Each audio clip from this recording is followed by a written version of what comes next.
What's up, fam, and welcome to episode 253. And as you can see, our guest this time is no one other than Rivera. She has a great story on this journey. We're going to even call this a Camino episode because we're going to talk about her journey. So stay tuned for this coming episode. So, Lou. Yes. Welcome to the studio. Thank you. Yeah, we haven't been in this studio. Wait a minute. You know, I'm all from Hawaii, and we love to give lace. Oh, no.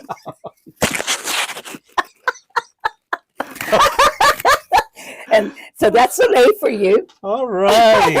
And look at it carefully. Wonderful. Look at this. I don't know if I'm going to be able to stand after this episode. I do liquor lei, candy lei, and money lei. And this is a combo. But look at the money. Oh. I use play money. It's the first time I've ever used play money. But yeah, and it's got, yeah, it has a little, I think I have rum in it, and like hot sauce in it, and coffee syrup, and yeah. We might be drinking this during this episode. But Lou, thank you for coming on. Oh, my pleasure. We haven't been doing episodes in this studio for the longest because I've been just moving around using the GoPro and interviewing people where they are at. Okay. Because it was so hard to bring people in here schedule people, so it was easier for me to go there. And I'm comfortable here. I've eaten at this house. We've broken bread many times here. Many times. And a lot of times, people would rather do Zoom, but I like talking to people in person. Definitely. And it's different when you talk to people in person because there's that they were Catholics and everything is incarnate. So you got to have that person. Persona. You got to be able to go back and forth. And a lot of times when it's on social media, it's so impersonal. That's true. Although if you do want to go on social media, it's fine, but he adapts. I love this. And before everybody, before you tell your story, I just want to tell my story of Lou. And so the story of Lou is this. We met many moons ago. Was that 25 years? It had to have been that. Like over 20 years. Your wife just reminded me how we first met. Yes. And I completely forgot about it. She's the very first real Hawaiian that we met in Fontana. And it was the fact that we moved over here. We had to have our house blessed. That was 25 years ago. We had to have our house blessed. And 23 years ago for this house. 25, one of those. But I remember that. We had gone to this church. And hopefully one day we'll get some of those other ladies who kind of invited us into the church, Mary Lasham, Mary Ann James, because that was so different. Yeah. And we were looking for this church called St. Mary's, and maybe we'll show some pictures of what St. Mary's looks like then and now, but we could never find it. Right. Now, my mom went to St. Mary's when it was on Slover. It was like, this church, St. Mary's on Slover, was the old church built in 1939. Yeah. It could fit. I think there were 15 pews on each side. So it could fit like maybe 100 skinny people. Right. But, it was when I asked for a Catholic church, because I was moving to Southridge, my sister-in-law, who was originally born and raised in Fontana, said, the middle part of Fontana was like white. North was black and south was Mexican. So she said, your south, so your church would be St. Mary's. St. Mary's. So that's how I found St. Mary's. Yeah. And that's historically true. Right. And maybe we'll do an episode on that. That in the city of Fontana, Fontana has had a history and it's always been known. When we moved into Fontana, people, that was in 1989, people said, why would you move there? Yeah. It's like the white supremacists are there. I'm like, and my mom says the only place we could afford. Yeah, I was told this is where the KKK hung out. Yeah. And remember, this is going way back, the stories from Lali and some of the parishioners, that the KKK's office at the time was across the street from St. Mary's. Oh my gosh. So it was like this bar. Oh, and then Hell's Angels used to hang out here too. This is very... So there's a lot of history, and hopefully we'll get some of the other people to come on. Yeah. But But again, when we get to that, we're gonna get to that. Because this is gonna be a fun episode. At least for Right. me. I don't know about you guys, but it's gonna be fun We're for me. reminiscing. We're old enough This to is reminisce. this is literally Yeah. conversations. But the one thing is how we met you Right. was we made a schedule to have our house blessed, because as Catholics, when you move into Yeah. a new house, you have to have your house blessed. Yeah. Get those old And spirits you have at out. least 100 people in the house. At least for the 100 people. blessing. And we got Father Bernie. God rest his soul. And Mhm. Father Bernie was old back then, and God rest his soul. I think He was lived probably up to 95. He Yeah. lived to 102. 102. But he probably He had was to in be his 90s. 80s. Was it the 80s? Yeah, and we Probably- had it right, scheduled. right, It was a right. Saturday, Right. and Yeah. it was scheduled for 2:00, Yeah. and he didn't show up. And we were wondering, where is Father Bernie? Right. So my wife goes all the way to the church, Right. and of course the church office is closed. Right. Can't find Father Bernie. Mhm. And my wife was looking for someone, Right. and you found her. Yeah, I think we had choir practice that day. Mhm. I'm not sure. But she looked very like, Lost. oh my gosh. Oh, like she really needed help. So, And Lou was there and says, "Can I help you?" yeah. Uh-huh. Mhm. And she knew Father Bernie. Right. And so here's my wife Yeah. and Lou throwing rock pebbles Yeah. at the air conditioner Unit. Right. unit on the second floor of the parish office, Right. the Because rectory. the office was downstairs and Father Bernie's room was upstairs. There was also, his bedroom was upstairs. So we started hitting the, it's heavy. We started hitting the window, but so we started hitting the air conditioner. So that was clonk, clonk, clonk. And then he stuck his head out the window, and I'm like, and then he came down. And the rest is history. Yeah. And I remember asking my wife, "How'd you get him?" She said, there was this nice lady. She was wearing a muumuu. I was like, "A muumuu?" Lulu in a muumuu. And Lou, being Hawaiian, Yeah. she was wearing a muumuu. Probably something And, comfy. Yeah, something comfy, and they were having choir practice. Yeah. And Father Bernie came to the house, Mhm. and he literally blessed every corner of the That's house. what There I was heard. one point That's where what I heard. he went in the closet, and everybody left, and we're like, "Where's the priest?" He was inside of the closet.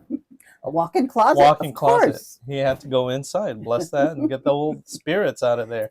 And that's how we met. Yeah, And that's right. and I that's forgot how that.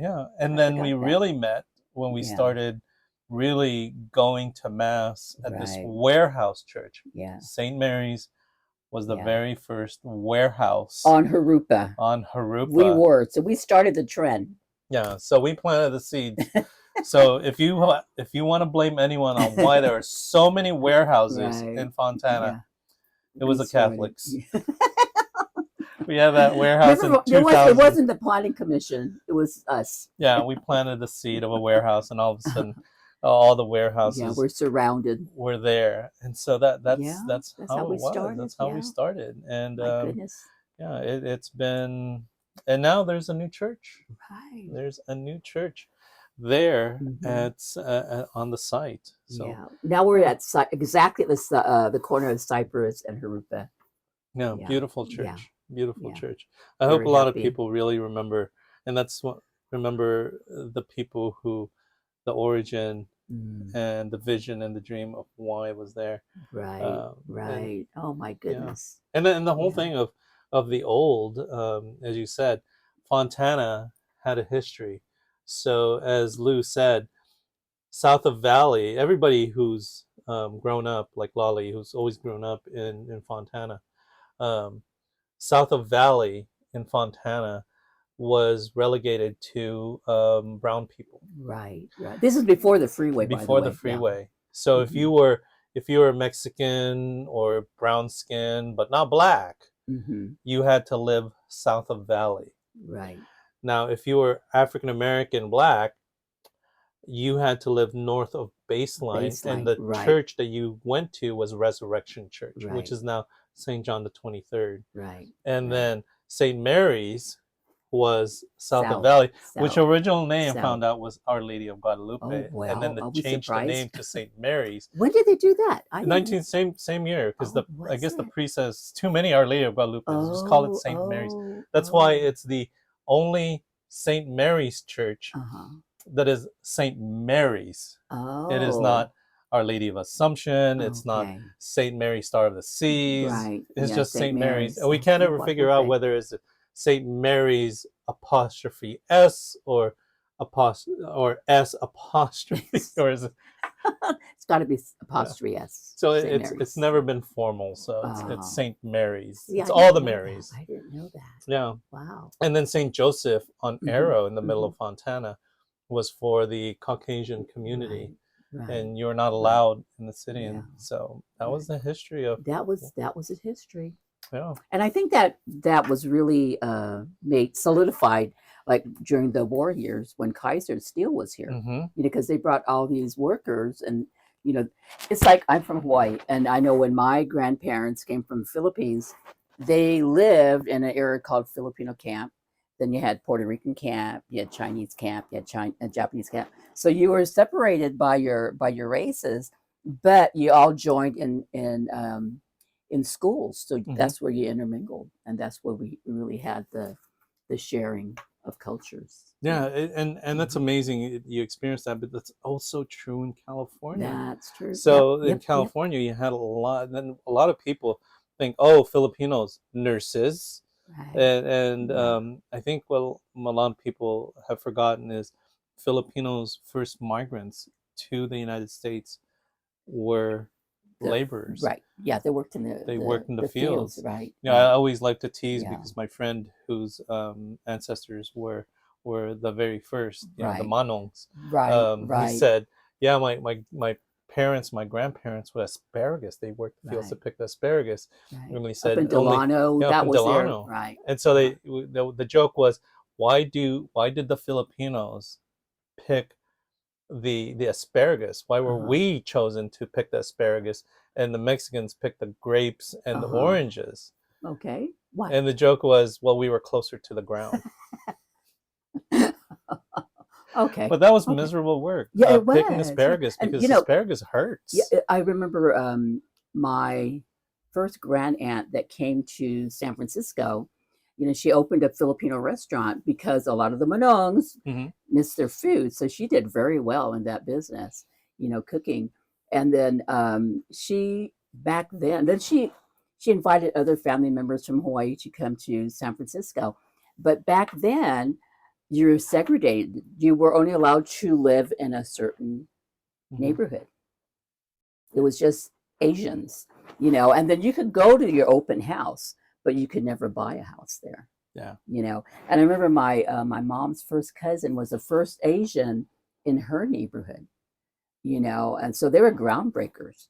And I can remember my stepfather is white. He's from Pennsylvania. And he was married to my mom for like 17 years. And I told my niece, I said, there were laws in California where they could not have gotten married. Yeah. Filipino could marry a Mexican, but a Filipino could never marry white. Yeah. And that changed. In fact, I like to say my stepdad was the first white man in our family, and he was. Well, we were the first brown people in his family too. It goes the other way around. But that's how it was. And that was only 2 generations ago. Yeah. It was in the 50s and the misogynistic laws were decreed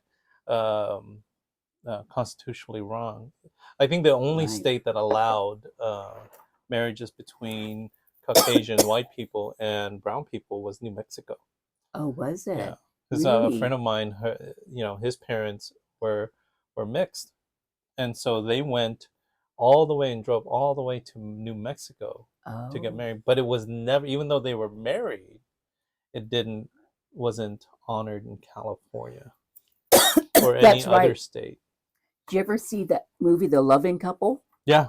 Mm-hmm. So people don't realize that was in the '69. And people didn't realize that in California, of all places in California, that all that happened. I mean, Filipinos.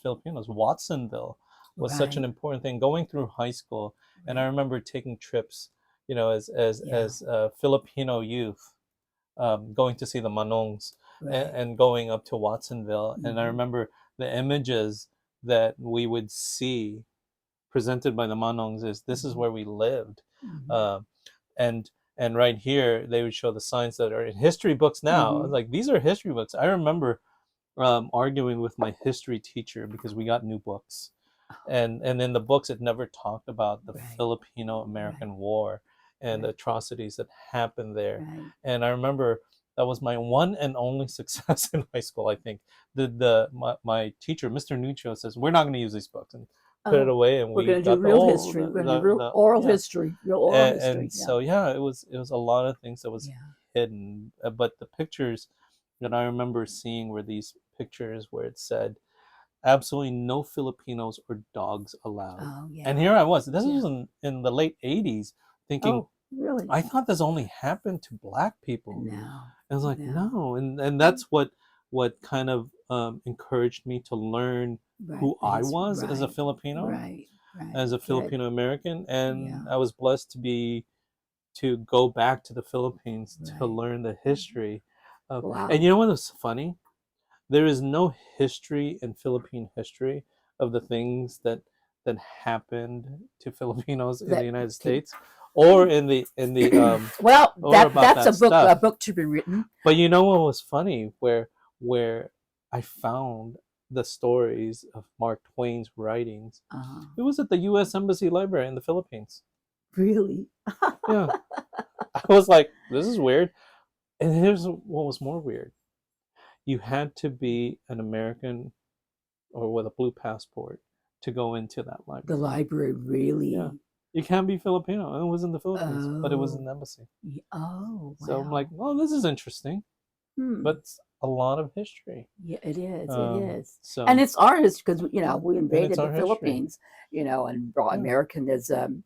And so, you could have the books, but, it's like on the other side of the wall. And your That's origin, Lou, is you have I'm from that. Hawaii originally. From Hawaii. My grandfather came to Hawaii as a plantation worker. He signed on for life, basically.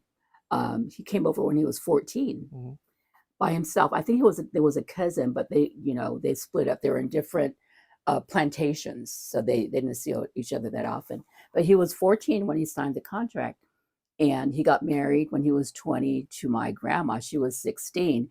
And back then, the laws were like, they wanted the males over to work in the plantation, but they didn't, they didn't want the wives, they didn't want the families, so they weren't allowed in till later on. And so that's when they got married, and they had 5 children. And back then you were allowed to buy your land. You had a plantation house, but the workers were allowed to buy it once they had families.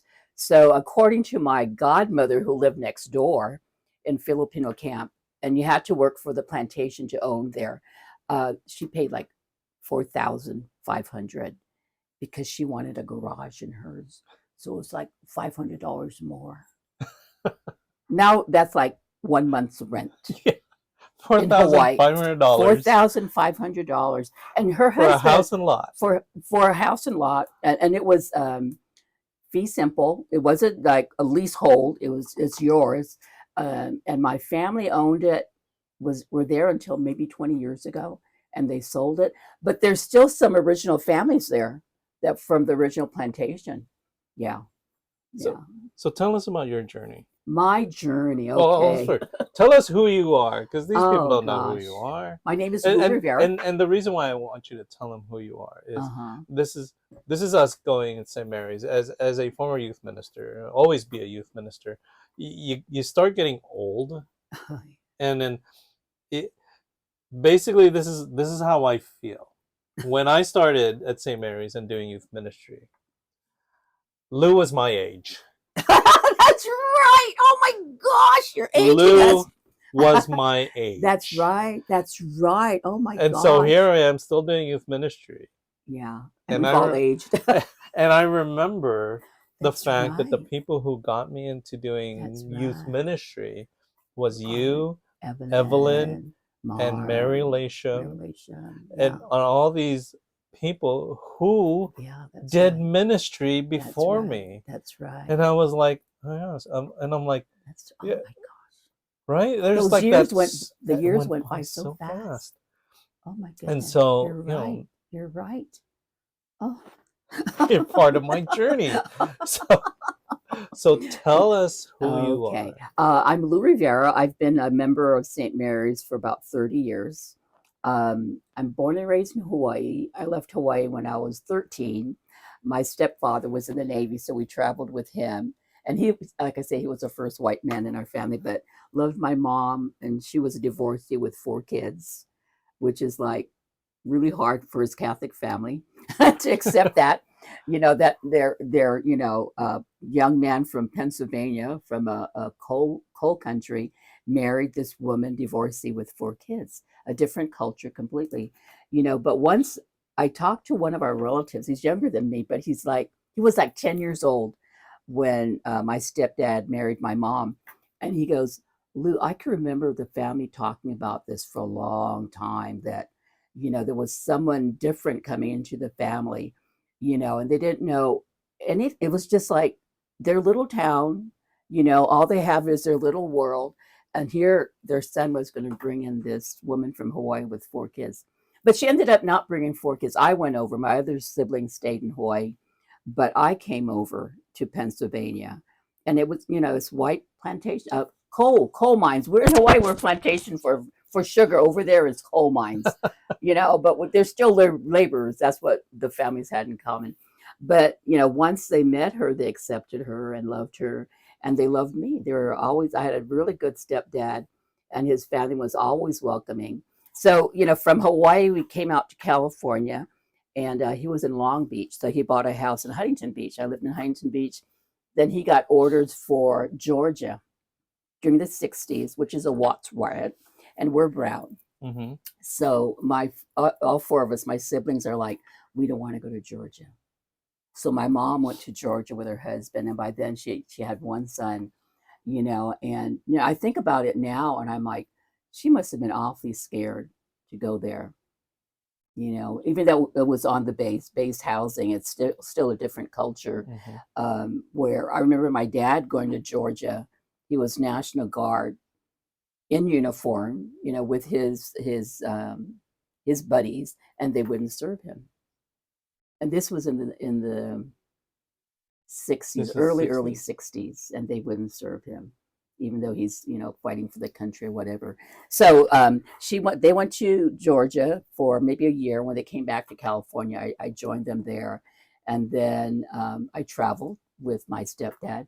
We went to Kansas. I lived in Kansas. That's another place where I was like a deep minority, but they were always nice to me. I was in Kansas, and then I went to a little junior college there, and then we were transferred to Pennsylvania, and that's where I met my husband. And I was going to Temple University at the time, and then we came back to California. I still had the boyfriend, but he was stationed somewhere else. But we eventually got married, But my stepdad retired in Southern California, in San Diego. So I traveled with them. Then when I married my husband, I traveled with him. So we started off. Where did we start? From Puerto Rico. Puerto Rico, my daughter was born there. From there, we went to California, Arizona. Son born in Arizona. Arizona, we went to North Carolina. North Carolina. And I'm like, why are they sending, my husband's from Puerto Rico, Spanish speaking. Why are they sending a Puerto Rican to North Carolina? She should go to like Miami, Chicago, New York, LA. There's Southerners there. They did not like it. No. Even though he was federal, he was a brown federal, and they didn't like that. Oh no. Where we weren't there too long. From there, we went to Miami, which is great because allí habla español. Yeah. Did you always habla español? My first Spanish class was 7th grade at Aliamana Elementary School in Hawaii. So in Hawaii. In Hawaii. That was my first year of Spanish. And then I took it all through high school, all through college, and not knowing I'd marry a Puerto Rican. So we were stationed there twice. So where are we at now? Arizona, North Carolina, Florida, Puerto Rico, Hawaii, Colorado. And from there, I ended up in Fontana, where I've been for 30 years. Everybody ends up in Fontana.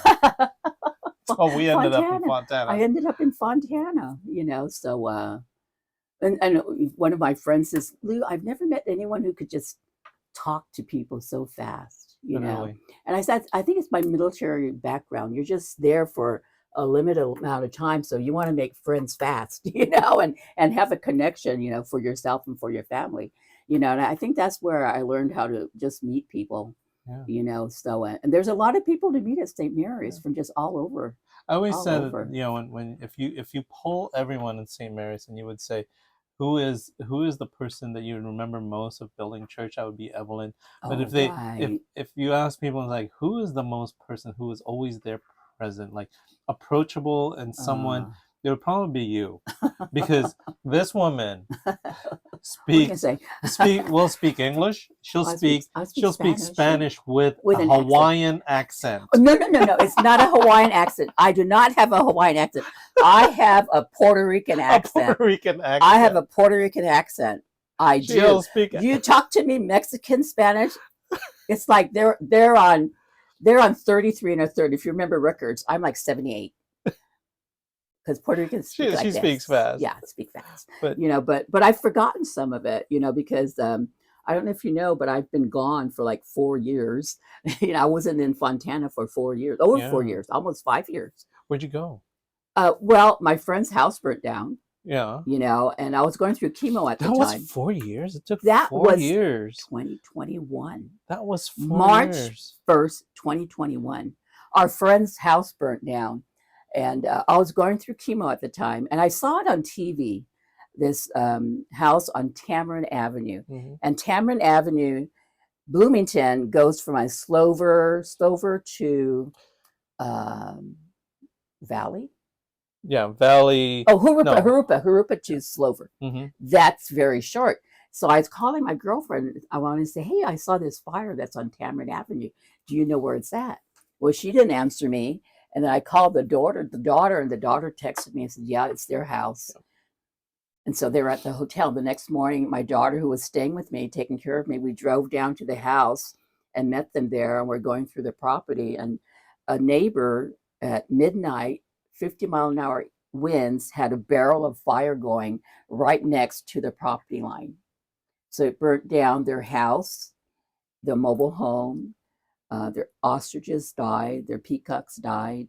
And so daughter and I are going through the property, and I'm thinking, oh, I want to give them my house, you know, because I can't see them having to buy furniture and move into an apartment and then move it all back when the house is ready. And I'm like, but I don't want to kick up my daughter. She's here to help me. So I turn around, and daughter's like, Mom, you should give them your house. You can come live with us. So you know, that was Friday their house burned. Saturday I offered the house. Sunday they said yes, and March 1st they moved in. Yeah. 2021. Yeah. Yeah. That's. And it was the start of COVID. So I went to live with my son, who he's single, by the way. He lives in Ontario, works 25 years UPS, still single. But so I moved in with him for 4 years. But once COVID kind of alleviated, they had the shots, I went to Hawaii, you know, and then I had family that had cancer down in San Diego and Hawaii. So I went to help them, you know, and so I was gone. And then when I was in Hawaii this time last year, I came down with ovarian cancer again. I've had cancer 5 times. And when did that start? The ovarian cancer was in 2007. I had surgery. I was here. I was in San Antonio Hospital, yeah. Then in 2014, it came back. I was in Hawaii, and I had surgery and chemo. And then it came back in 2020. And so I had chemo that time. And then last year I was in Hawaii, it came back. So that I've gone through surgery and chemos for ovarian like 5 times. And I had thyroid cancer in 92, 93. You know, but I'm still here. You know, I've had a lot of visits. I've had a lot of prayers.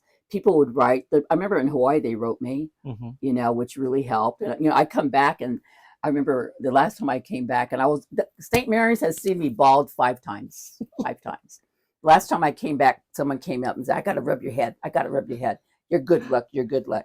But they've seen me go bald. Yeah. And I've been fortunate. I've had good care. You know, I'm very blessed with that. The first time I lost like 80 pounds. Do you remember? Did you know me in 2007? Well, when we met you, Uh-huh. you were bigger. Okay, that's why I had the moo on. See, I didn't. I have to think. How do I say that? She was a larger than life woman. Yeah. That's why Well, she you had the see, moo. that's why I like to wear moo-moos in Hawaii. Even though I was over 200 pounds, I was still a medium in a moo-moo. Lou, when we first met you, Yeah. we thought you were Samoan. Right. We literally thought, That's because I right. think that's what Maria said. This nice Samoan lady. And I have to laugh because I know I'm like a lot of Filipino. Our Hawaiian, we're not so sure, but I'm more Filipino. Yeah. But I'm a big Filipino. I'm a big Filipino. But yeah, the first time I lost like 80 pounds, and I kept most of that off. Mm-hmm. And the last time I had it, when I was in Hawaii, I got down to like 129, which I hadn't been since I was like a freshman in college. Yeah, when we saw you with a picture like that, we were afraid. We're like, she okay?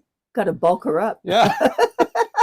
Got to bulk her up, and because of my cancer had spread into my intestines, so they had to remove several feet.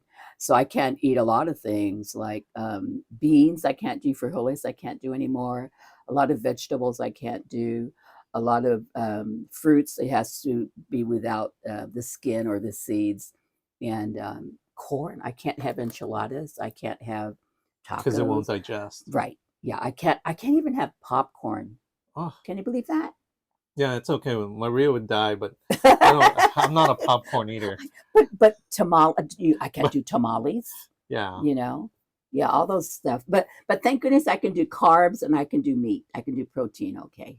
So I put on like 30 pounds in like a year, but I need to because when the cancer comes back, you lose like 20 pounds within the first couple of weeks. So I needed to bulk up.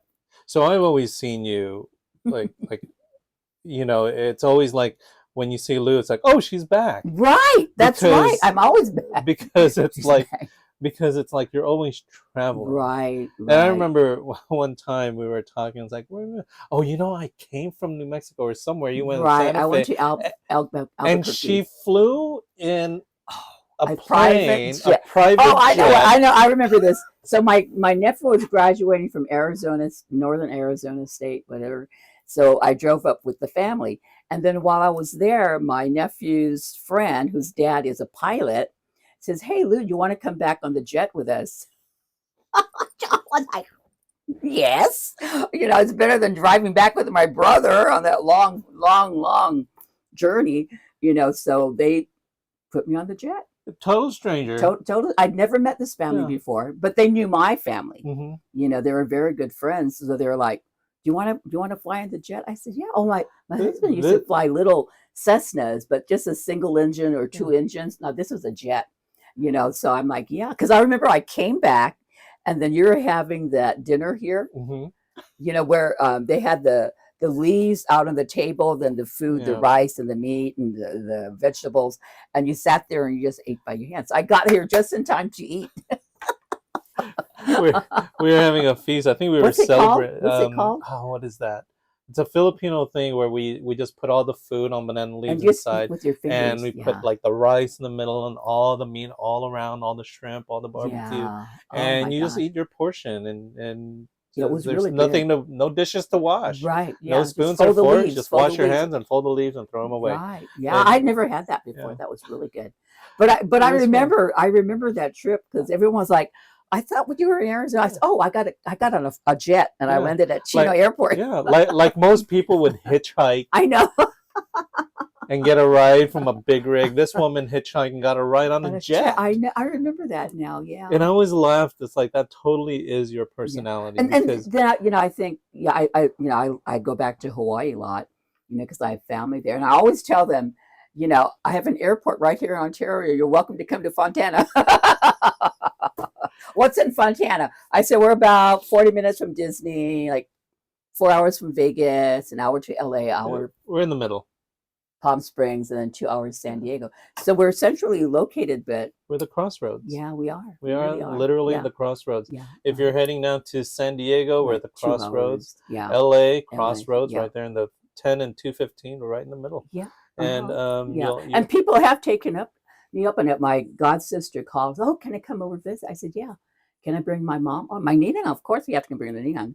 How about my sister, my mother-in-law? I said, yeah, sure, come on over. Yeah. You know, so I've always taken that to heart, and your presence and your example of being welcoming to the stranger and making them part of family, because that's always how you made us feel. And I think that's how everyone feels about you, is that you are part. I mean, you're literally live alone in your house. I live by myself now. You remember when the youth went to your house and cleaned up? They did. Well, my backyard, I was like, because she had the youth, and I'm like, I could have used some help in the backyard. So they came over and cleaned my backyard. Yeah. Which was really fun. Those guys are in college now. I know. I graduating. I see the mom, the one of the twin boys, that one went into the military. Susan. I'm like, how are your boys doing? And they're gone, but the parents are still here. That kind of ages us, huh? Yeah, but it's still connecting. This whole podcast was their idea. Those boys who helped you, really, this was their idea. And they're not here, and you're continuing. Not here. Yeah, because they just planted the seed. Yeah. Well, I said, I've been trying to quit, but one of them, who's now a sister, a religious, was that the one you interviewed at the church? She said, as long as one person is listening, then the Holy Spirit is working through it. So I guess it's working, because more than one listener is, one more person is listening. Well, Father Brendan was here this weekend, and we drove him back to the airport, and he's outside, we're ready to drive away. And then he knocks on my window, and I take it down. I'm like, what, Father? He says, Lou, make sure when you're at the podcast, you behave. He was on an episode, a long time episode. But I think he said that because there is no script to the podcast. Right. Well, yeah, it's we don't need a script, right? No, it's literally like this. It's a mess. But that's life, though. Yeah, that's right. It's a it goes conversation. off on tangents, Yeah, and it's literally your life, because you're always like, where in the world is Lou Rivera? That's right, because they would always try to be like in CCD. I'm like, I'm leaving for 2 months. Are you gonna? No, I'm gone. They could never pin me down for anything, because I was gone. If you remember Father Bernie, that the one that blessed their house. When he retired, he moved to Providence, Rhode Island, and I went every year for his birthday to visit him, because I got to go back now. Dial back. Father Bernie, when he was 95, I invited him to go to Hawaii, because he had a first cousin, Sister Richard Marie Toll. Did I tell you the story? No. Richard Marie Toll. They were the same age, and she was a Sacred Heart sister, but she worked at Kalapapa, where St. Damien is from, the leper priest. She lived there for 40 years as a nurse. I never told you this? No. So I said, Father, we should go to Oahu, because she had a stroke and she was living on my island on Oahu. We should go to Oahu and visit your cousin. And he kind of hemmed and hawed, and I kept inviting him, and he kind of hemmed and hawed. I said, well, I'm going, Father. So I go to Hawaii, but I'm still calling him. I said, Father, I've got your ticket. You just give me a date. I've got it. So he finally said yes, and he flew over, and he stayed at the convent with Sister Richard Marie, and I took him all over Hawaii. I took him to Pearl Harbor, where his cousin died. So we went to the memorial, we could look up his name. And one day I went to pick him up, and the sister says, oh, where are you taking Father today? I said, I'm going to take him to Waikiki. And she's like, you better watch out. There's a lot of brazen women out there, a lot of brazen women. So I said, okay, I'll take care of him. And then she asked me, are you going to take Father to Kalapapa, where his cousin worked for 40 years? And Father says, no, because I promised you I would do Mass every morning at 7 o'clock. Well, the only flight to Molokai was once a day at 7 in the morning. And the sister said, no, you have to go to Kalapapa. And I took him there, and it's serene. I think when we went there were maybe 20 patients left. This colony was established in the 80s when we still had a queen, and anyone who had leprosy was sent there. And the Hawaiian people were isolated, so when you had these foreigners coming in, they were very susceptible to their diseases. So there were a lot of leprosy. So they were ostracized and sent to this colony called Kalapapa, where Saint Damien went. If anyone knows the story of Saint Damien, he worked with them. He was from Belgium. He came to Hawaii. He heard about it, so he was sent to Kalapapa, and it was just supposed to be temporary. But then he stayed because no one else wanted to go there, and he developed leprosy, and he ended up dying there. But that colony is still there. It's been eradicated, but some of those people had lived there since they were babies, so they didn't want to throw them out in the world, so they're allowed to stay there.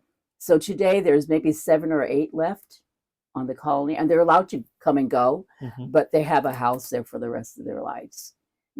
So I took Father there, and you got to see history. There were like 8,000 patients that were sent there over the years, and just to walk where Saint Damien walked, and where Sister Marie, what was her name? Oh, Marianne, I forgot her last name. There's 2 saints, Saint Damien and Saint Marianne, and her grave is there. And just to see the history there, the old trails and the beautiful beaches that's so pristine. So there's only like 7 or 8 patients, and the National Park Service will take over eventually, But I took Father there, and I remember him when we were leaving. It's just a little plane, like 4-seater, and it was pouring rain. He reached over and says, "Lou, my trip wouldn't have been complete without this voyage to Kalapapa, because there's so much history, so much history. I mean, people were, shoved off the ships, and you had to swim to shore, and you had the lepers there waiting for you to steal your things, and that happened. That happened. That was history. But I know there's a Mormon church there. There's a Catholic church there. I remember seeing that they were still practicing. Sometimes I go to church and they'd be like the nun and me and the priest. And one time the nuns had to go to Oahu, so it was only me. It was only me and 2 priests, and they're the ones presiding there. You're doing the reading. I said, yeah, I'm doing the reading. But it's a beautiful, beautiful place, and I was very blessed to take him there.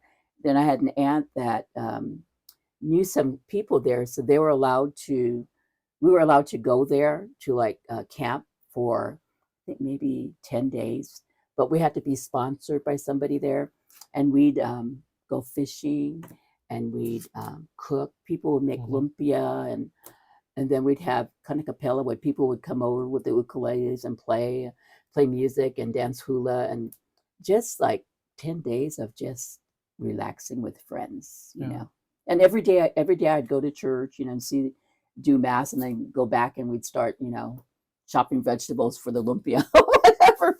But it was just that camaraderie, and see what it was like in old Hawaii, because there was no stop signs. If the cars rot, they rot.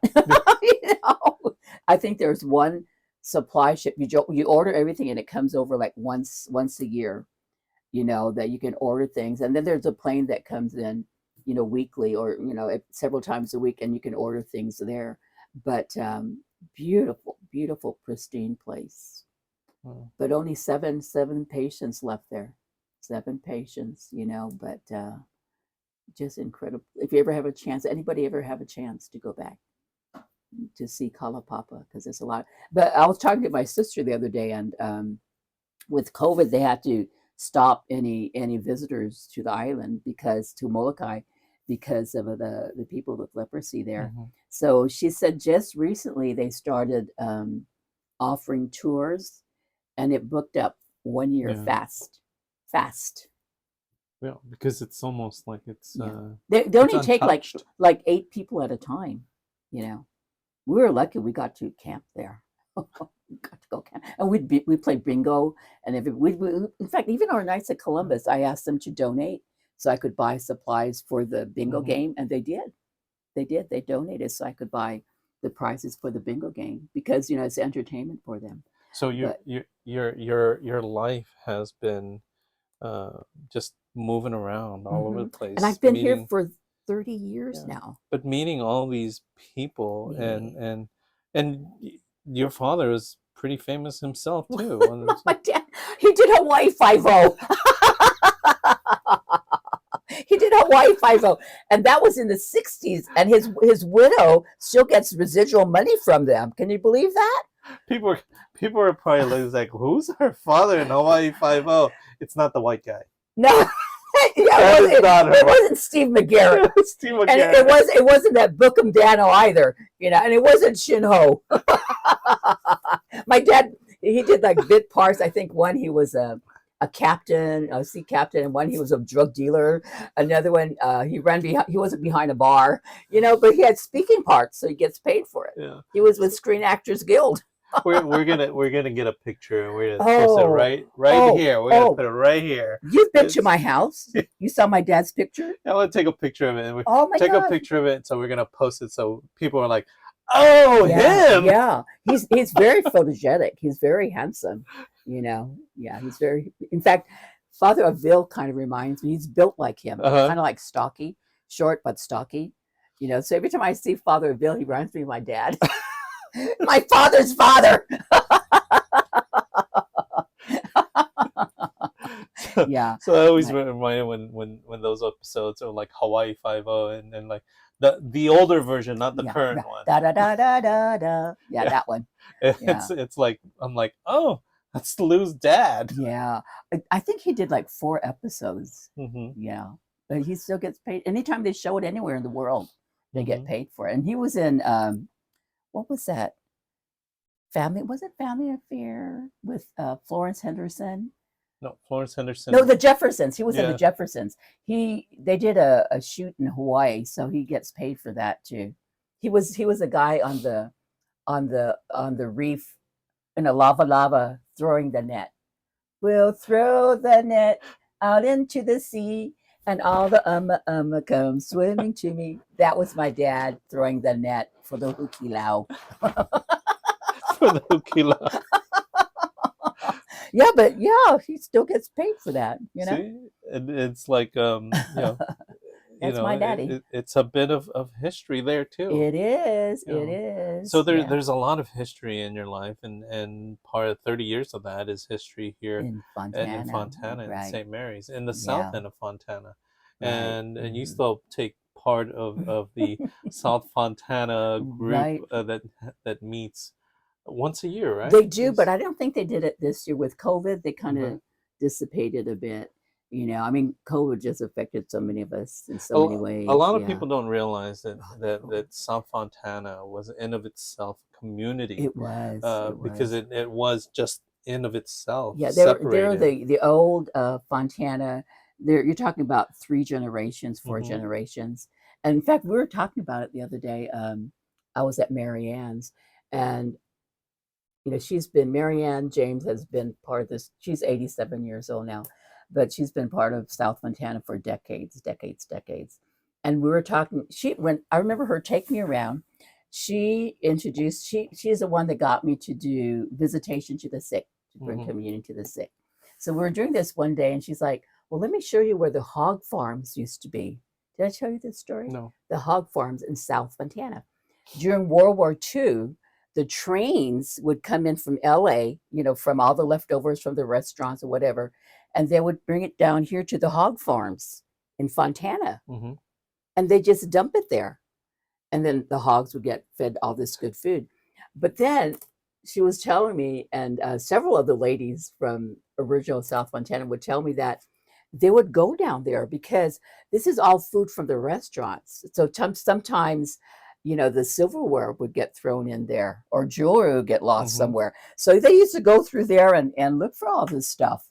Dig through the Yeah. and find things. And find flatware, silverware. She said everyone had flatware from the hog farm. But this was the end of the line where the hog farms were at, and that's where they dumped all the leftovers for the hogs. Did you know that? No, all I knew of Fontana was the steel mills. Okay. Let me tell Yeah. you about the stew meals. So, okay, I told you that I went to Hawaii and I got sick there, so I needed surgery there. And Kaiser, Mauna Loa, Hawaii. And I come back here, they're like, they have Kaiser in Hawaii? How did that happen? I said, well, Henry Kaiser had the Kaiser Steel here in Fontana. And then after that was sold, he still wanted to make money. Hmm. The once you're rich, you want to be You richer. want to be more. So he went to Hawaii and he had this housing development called Hawaii Kai, and it's mainly millionaires there that live in that area, East Hawaii, East Oahu. And you know, when he started the neighborhoods there, the beautiful neighborhood, he also brought his medical facility from Fontana. He Hmm. brought it to Hawaii, so that's why we have Kaiser Mauna Loa, Hawaii. Oh, Yeah, did you know that? literally a connection. We have a connection. Yeah, and they were fantastic. Kaiser Hawaii was fantastic. They were really good. And you end up over here Back in Fontana. back in Fontana, the But I know Kaiser Steel Hawaii's Mills. It still is there. not the same. No, I had this doctor, Dr. Korinaga, a young Japanese guy from Hawaii, but educated at UC San Francisco, UC Irvine, and UC San Diego. And the first time, he's got a mask on naturally, and guy's got diamond earrings, like really cute. I'm like, oh yeah, I like this guy.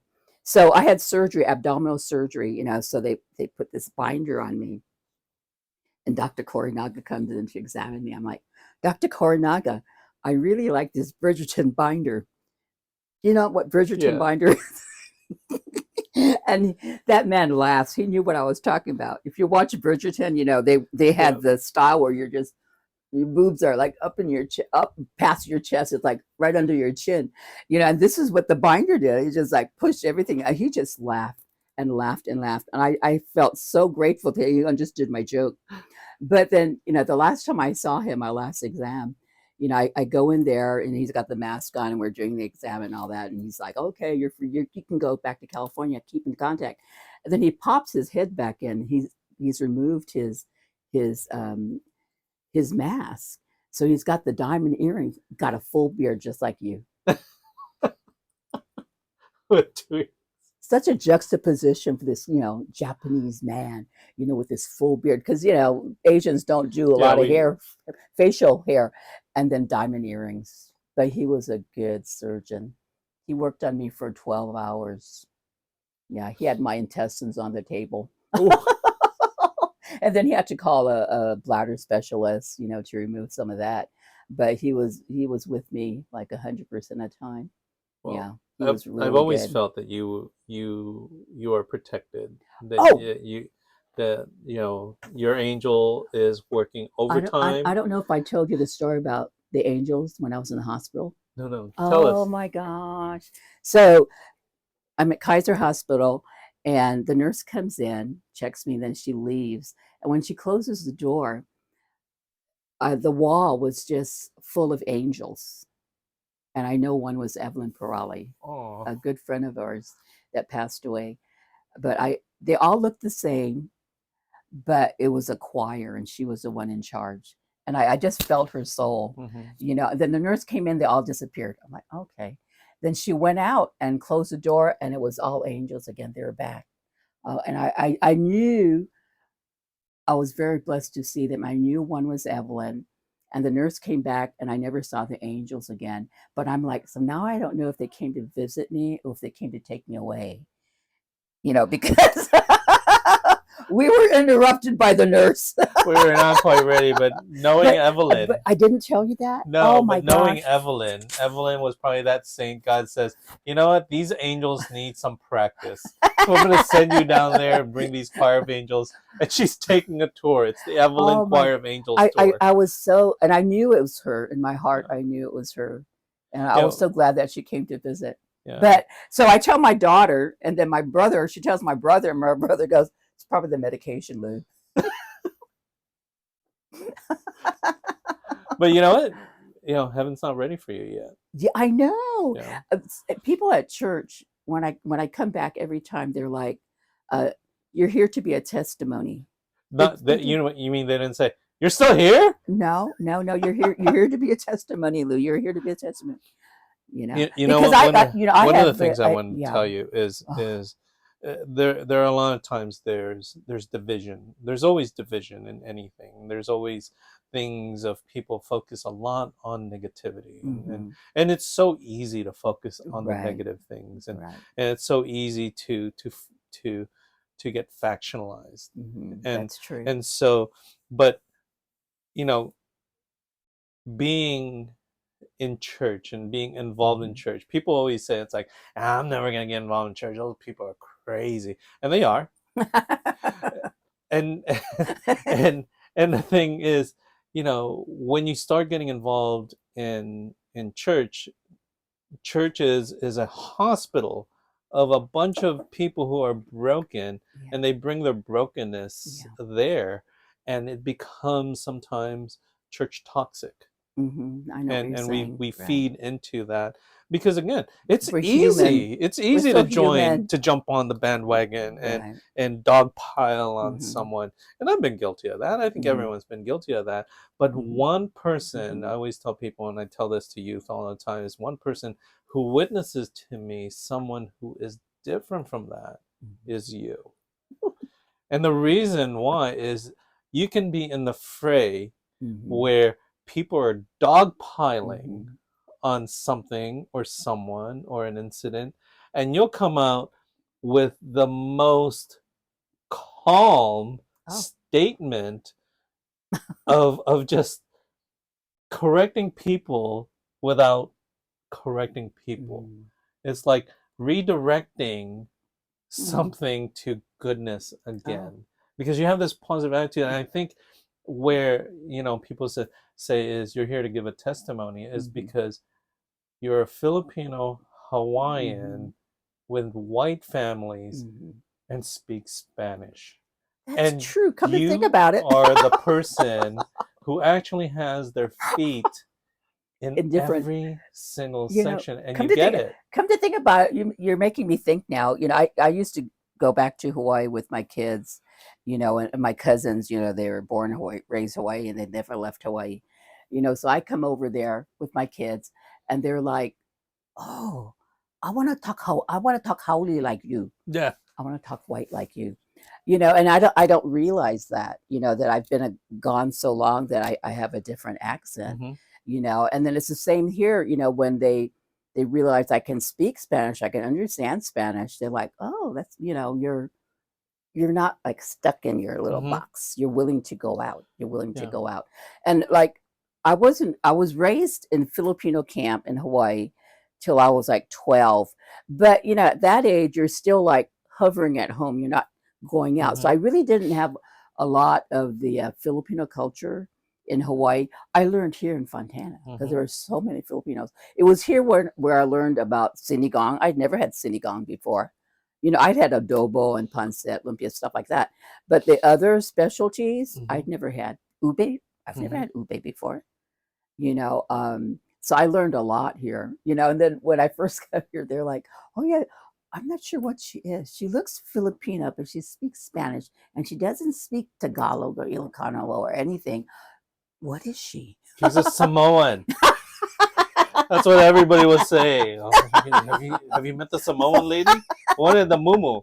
That we don't have any Polynesian in our church at all. Yeah. Well, except you.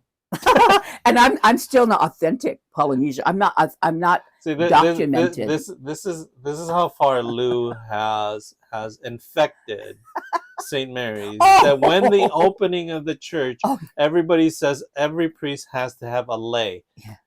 And everyone's like, why?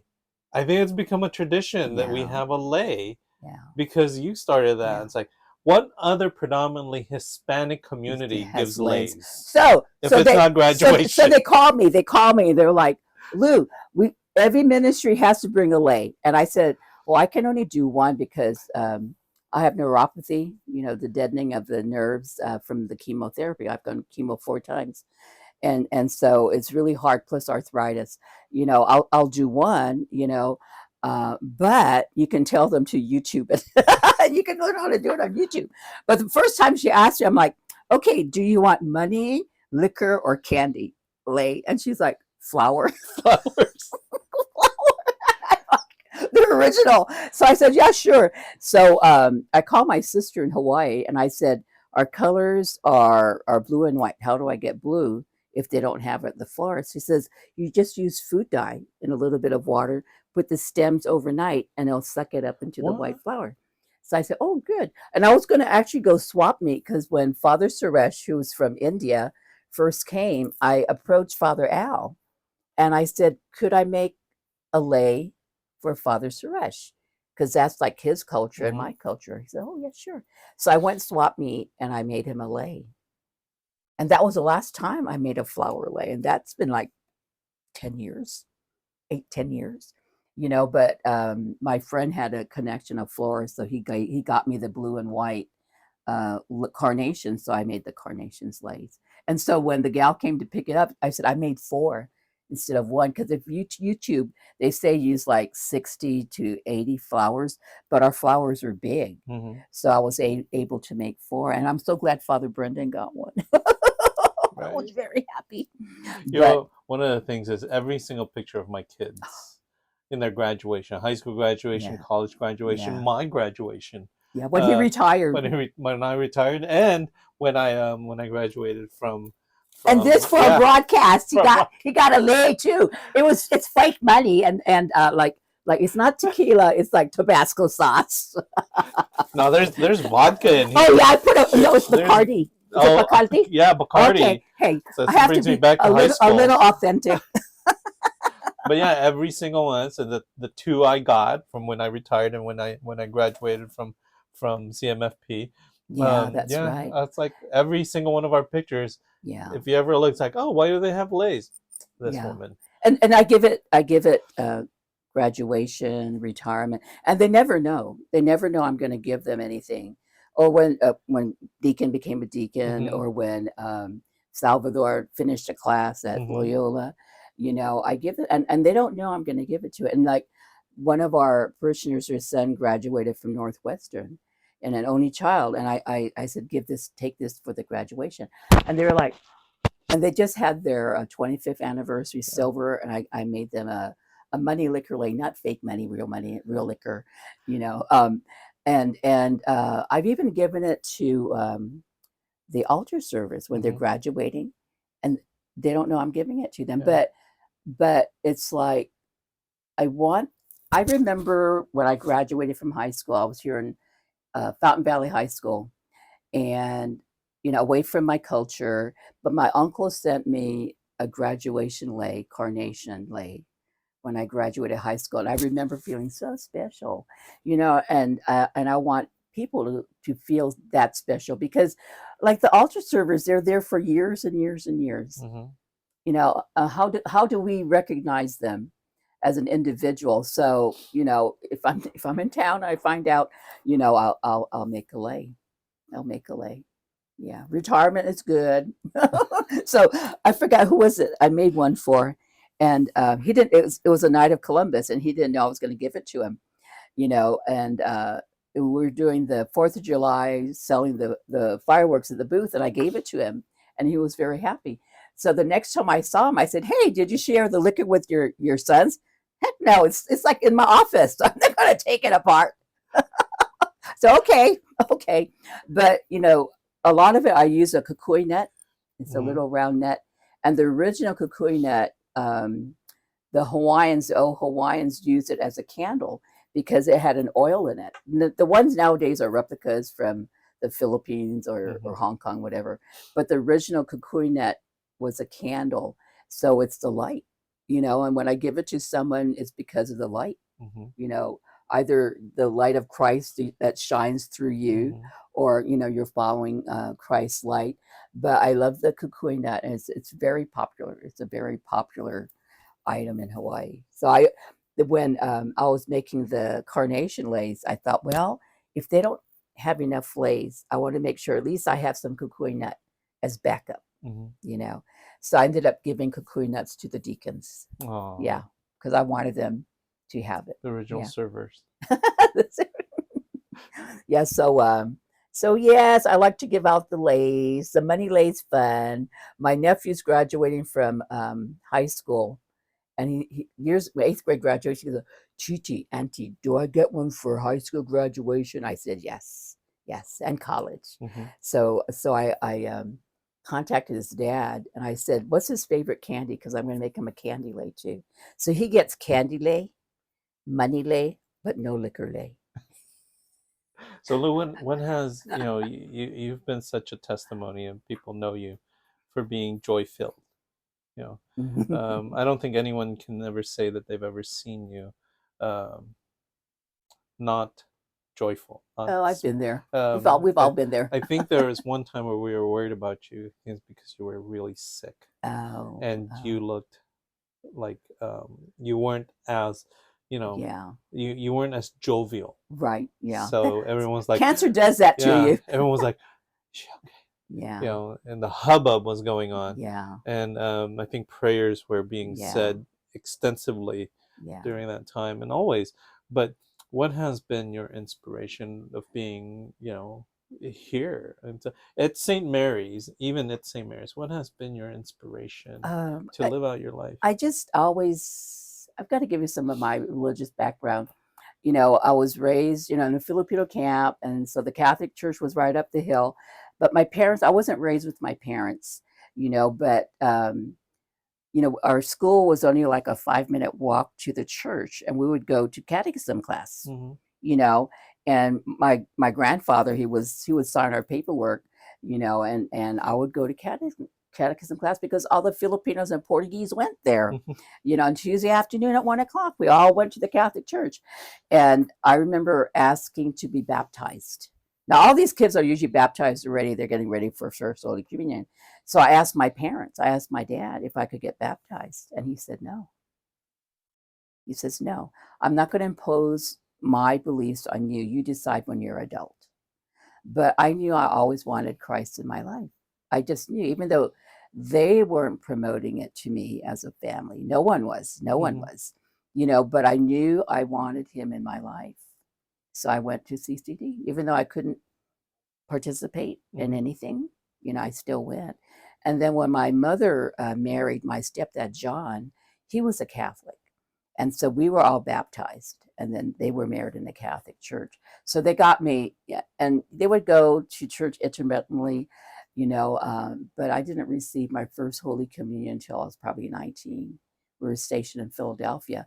But I knew I always wanted him in my life. Always, always, always.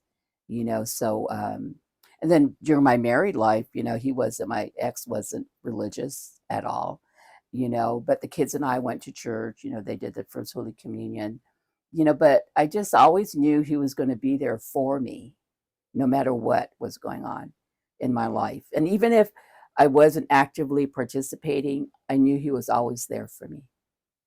Just, just always knew he was going to be there for me. And so that's just how it's been, you know. I know he's there whenever I want him. Has life always been easy for you? Oh no, no, no, Because no, we no. project this now. People are hearing your stories. We project kind of like this image of Rosy, rosy. this Oh no, no, no, rosy, no, no. wow, No, I want that no, life. no. I went through a divorce. He divorced me. You know, a lot of history there, but he was from Puerto Rico, different culture, different family beliefs that Hmm. I didn't realize when we got married. And one thing about being stereotyped, because he was military. I'm Filipina, and there, sometimes I'd be at a place they'd like, oh, did he take you out of the country and make you an American? I'm like, no, he's Puerto Rican. I'm from Hawaii. I'm a more American than him. Because when he was in Puerto Rico, he couldn't vote for the American president. As Hawaiians, in a state we were. So no, he did not take me out of like some third Yeah. world country, you know.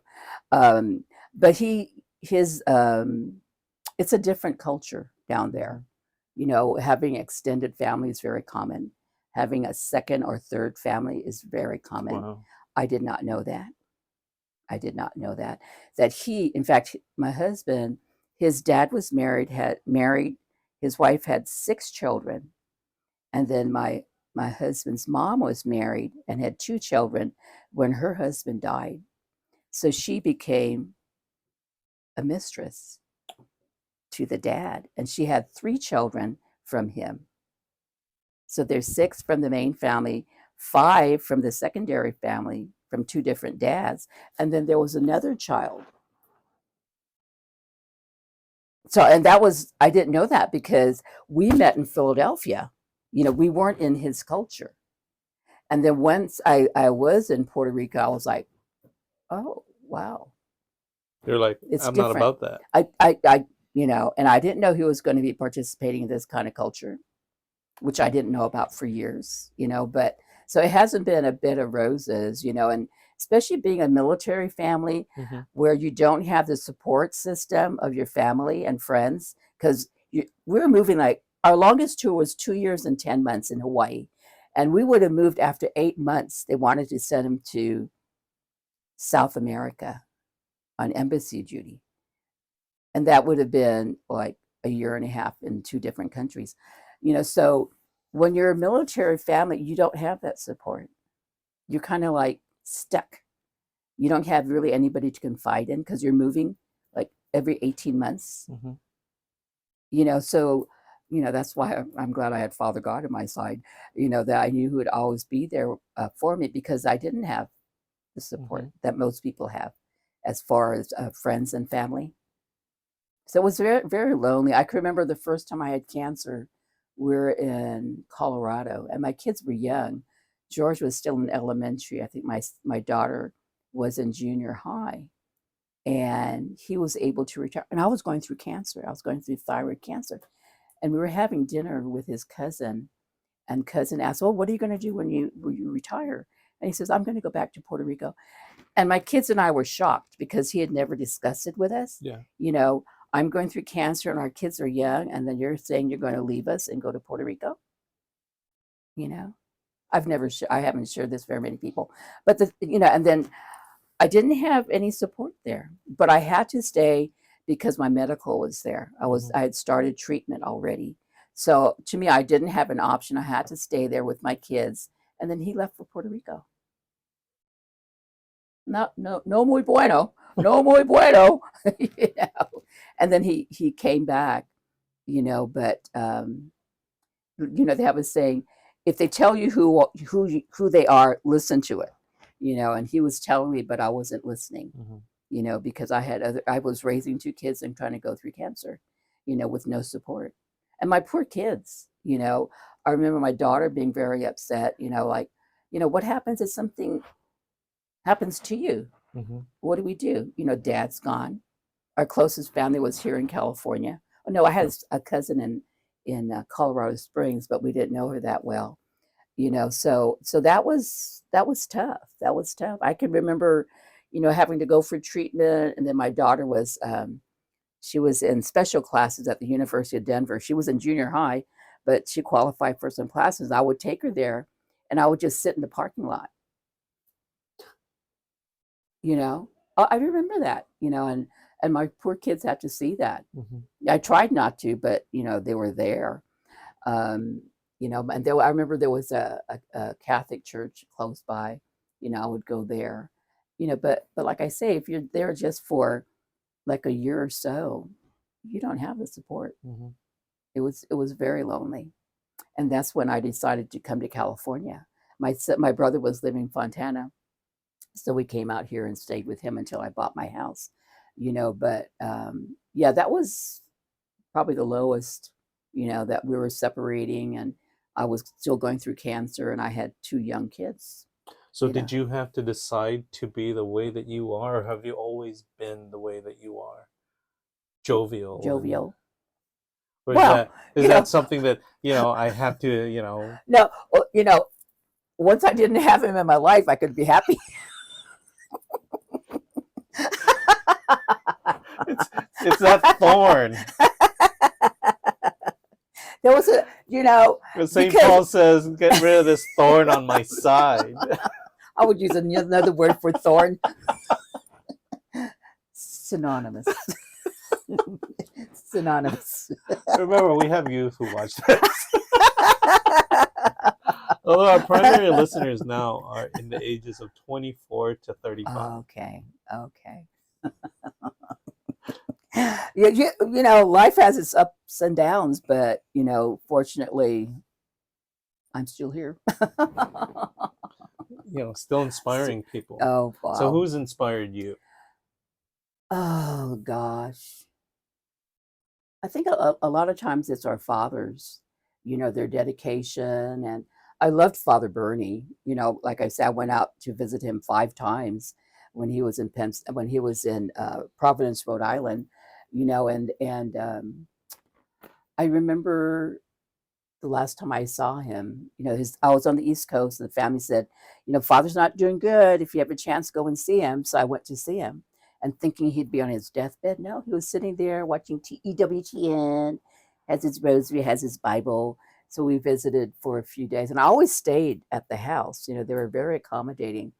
You know, and then it came to time to say goodbye, but I wasn't sad. I was just so grateful that I had had his friendship all those years. You know, so yeah, my priests have inspired me. Yeah, they have inspired me. Yeah. I miss our Colombian fathers. Oh, I yeah. told them, I said, I think I'm going through withdrawals, you know, because they're, and I think it's because they've lived in so many different cultures. You know, they've learned how to adapt to different people, and they're, you know, and they're just special. They're just special people. Yeah.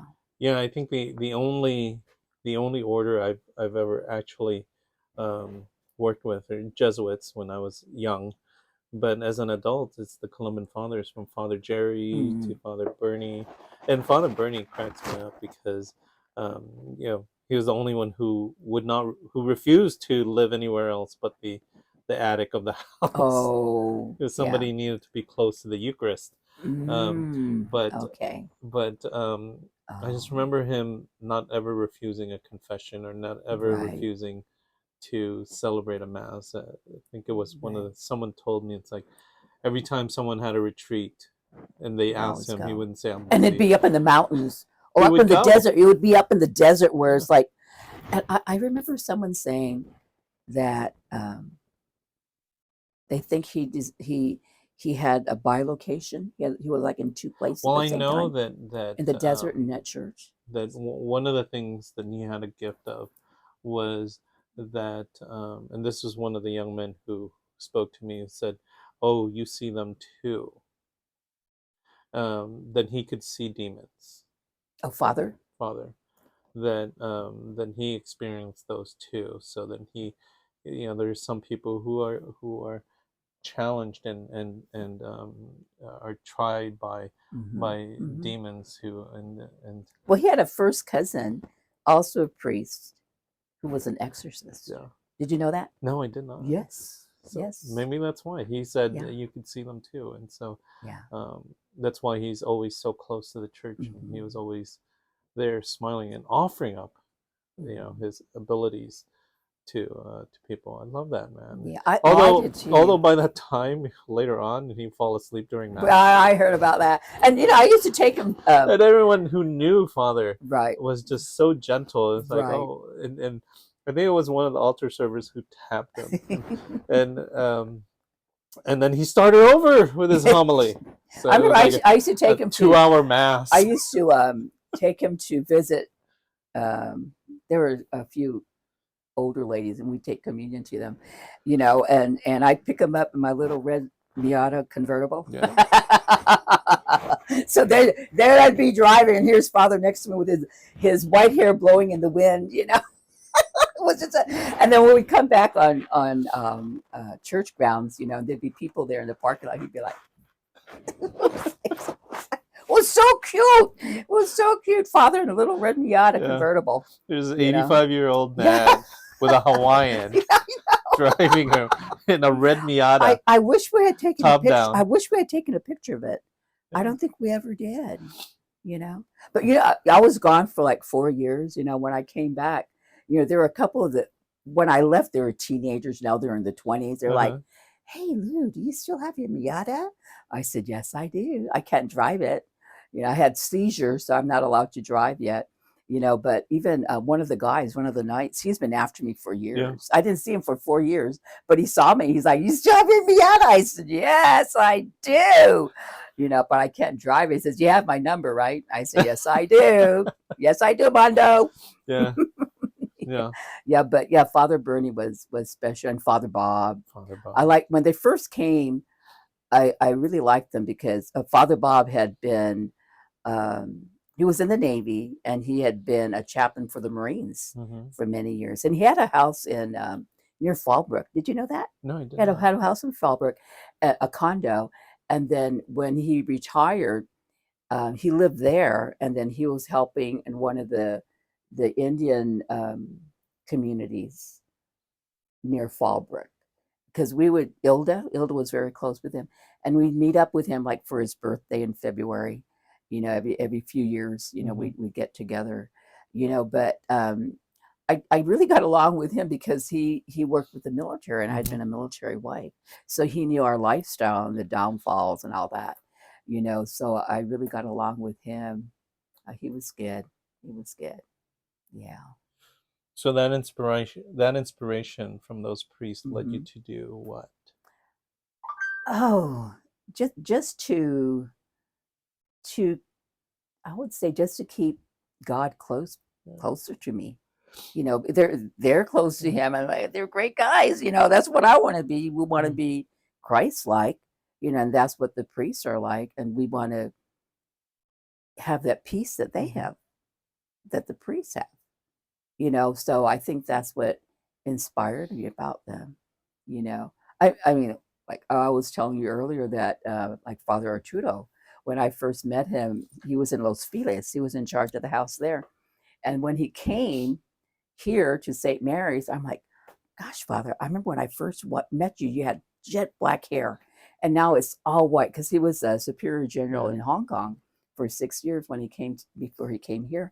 And I said, now your hair is all white, and you like blend in with the risen Christ at the altar. All I see is this now. It's all like white. And he just laughs and says, yeah, we've known each other a long Yeah. time. We've I, known each I other a long time. I remember for a period of time, for a short period of time, I was an extra minister of Holy Communion, and it was with Father Arturo, and the way Oh, that he consecrates oh yeah. is is just if you're ever wondering real presence, Mhm. it's how um, a priest who is in persona Christi uh, consecrates the Eucharist and lovingly and Mhm. cherishes that every moment. And when I remember when he tilts his chalice, Mhm. and you could The literally blood. see, and I remember you could see the the imagery and everything in his chalice. I was Mhm. like, wow, that's beautiful. Like, I am Yeah. not worthy to be up here. I But I just yeah, love how he consecrates the Eucharist. yeah, Um, yeah, yeah. I remember the first time it's I so was beautiful and gentle. That's I what I was was trying. distributing communion, and my hand was shaking. I was just so, oh my gosh, I'm going to be giving out the body of Christ. Hmm. And it was Father Cliff Marquis, who was before the Columbus. And he had such a gentle hand. He just put it on me to settle me down. I was like, and I settled down. I just needed that Hmm. touch, because they are special. Our priests are so Hmm. special. And then I'm still in contact with Father Jerry. He's in Ireland now. He retired there. And I don't know how we got to be close. I really don't, but we'd see each other here at church, and then he went to St. Catherine, Hmm. and he'd call, or I'd call, and we'd meet up for lunch, and I'd call Ilda or Evelyn or somebody, so we could hang out with him for lunch, and we did that for years at St. Catherine's, and he went to St. Hilary in St. Pico Hilary and Pico Rivera, Rivera. and he'd still be golfing like with Father Brendan. Brendan up here, and we'd meet up at Mr. D's, this sandwich shop up in Laverne. And I tell her, I don't know, how did we get this started? I said, I don't remember, Lou. But I'm still in contact. I talked to him a couple weeks ago, and I sent him a birthday card. He turned, it's 90. He's 90 years old now. Wow. on Guadalupe Day is his birthday. And then the calendar I bought today, I'm going to send it to him, because he was in the beginning of process of fundraising for the new St. Mary's, so I got close with him, and he's so funny. He says, I can't volunteer at the church. I don't want to volunteer at the church, so I volunteer at the office. And right now they close until January 6th. So guess what I'm doing right now, Lou? I said, what are you doing? I'm trying to write my eulogy. I want to tell them what to say. But that's what he said he's doing. I said, Father, I understand. I ordered my urn. Yeah. I ordered my urn. And then I remember we talked about this before, he and I said, well, I'm not going to have a viewing. And he's like, why not? I said, because I don't want my double chin going triple. And he's like, that's awfully vain. I said, it's my last act of vanity, Did at the cathedral, the Christ Cathedral in Orange County. Oh, yeah. Their Yeah. columbarium is different. Oh, is it? Oh. It's glass. Oh. So when you enter your ashes into the columbarium, they're glass cases, so your urn can be seen. Whereas in other columbariums, they're placed in, and then there's cement. Oh. These are all encased in glass columbariums. So when you said, I have my urn, which is that one right there, my pieta. your pieta. That's my pieta. Like, if you place it there, you could actually see the pieta inside of the columbarium. Yeah. Oh. Yeah. And I think it only cost you like $350,000. I'm just kidding. I don't know. It's in the cathedral. Oh, wow. So if you ever take a tour of that, it's like, it is one beautiful. Well, the last time I was there was when Catherine Parali got married. Oh, yeah. Remember? Yeah. The church she goes to is St. Oscar Romero. Yeah. Yeah, where I'm at. Yeah. In fact, when we were here the other day, I took a picture. Her kids are in CFF over there. I took a picture of Evelyn Olaf's brick. Mm-hmm. Yeah. Yeah. So yeah, we miss Evelyn. She just inspired so many of us. Yeah. She was such a. You and that Miata, and her BMW. Oh, that's right. Two crazy ladies. Yeah, we still miss her. She was such an inspiration to us, for sure.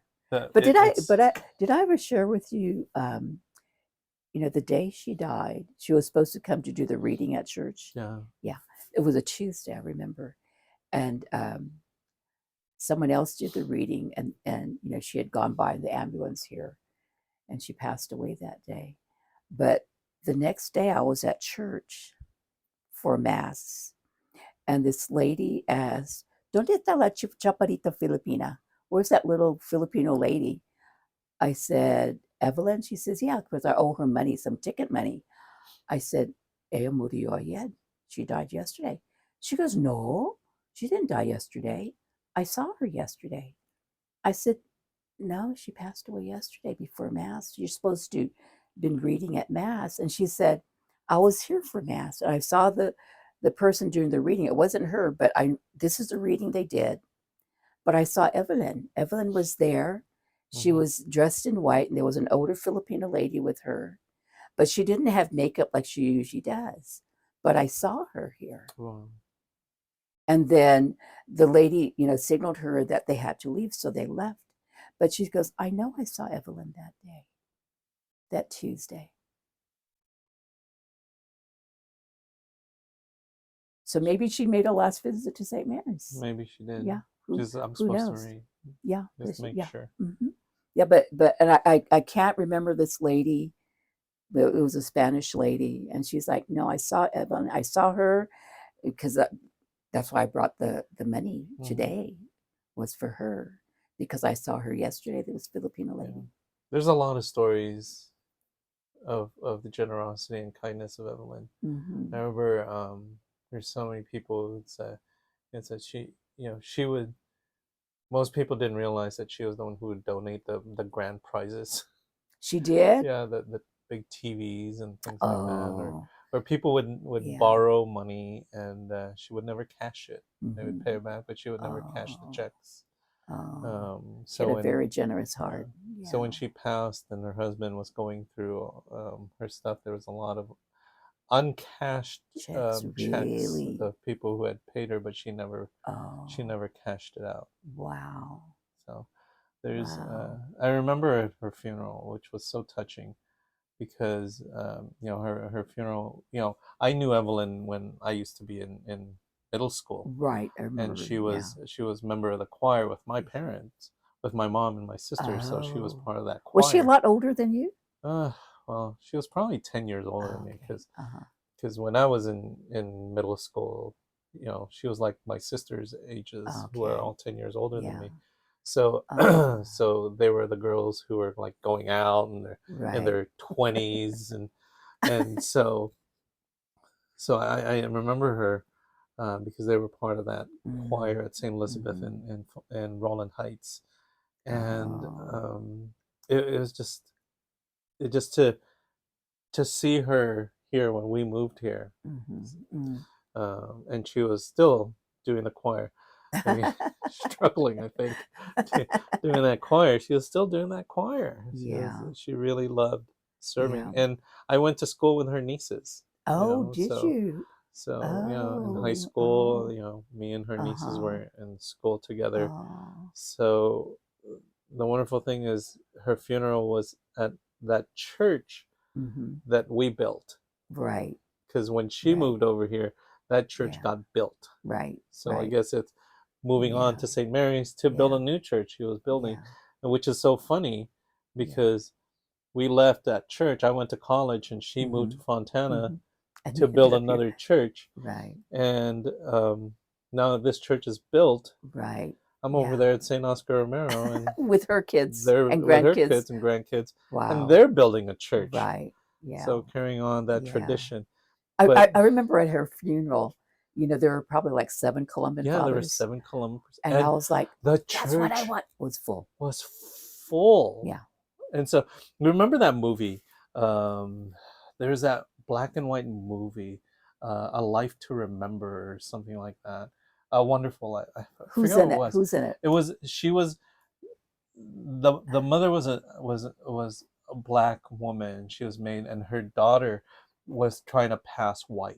Oh, see, I know the You Spanish know, version of it. Angelitos Negros. But in English, I don't know the name. it was a beautiful. It was one of my favorite movies. I keep Right? The forgetting. Spanish people, there's Yeah. Angelitos Negros.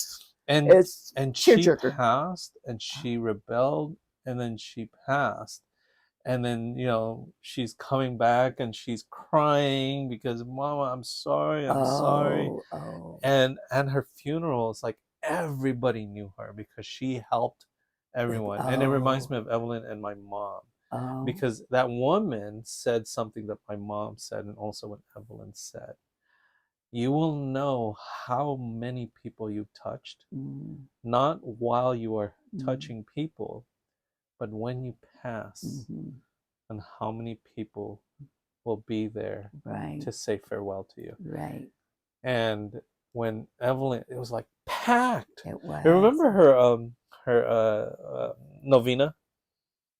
We had it outside in the patio. Yeah, we had to have it Yeah, outside in the patio yeah. because I It remember was so that wonderful. we would have in Divine Mercy, we would have the chapel in Yeah, Divine Mercy, and it was just, we were in like the little room, right. and then it would It was, overflow, right. and then we did it for 9 days. Yeah. I remember the priest saying, "Why do you have to do this in I, 9 days?" I remember. I know what you're talking about. I got that earful too, and I was like, And I'm like, the "Oh, this is community only wants day. it. This is only day This 2." is only day 2, and by day 9 we had to have it outside There were because so many people. everybody. Yeah.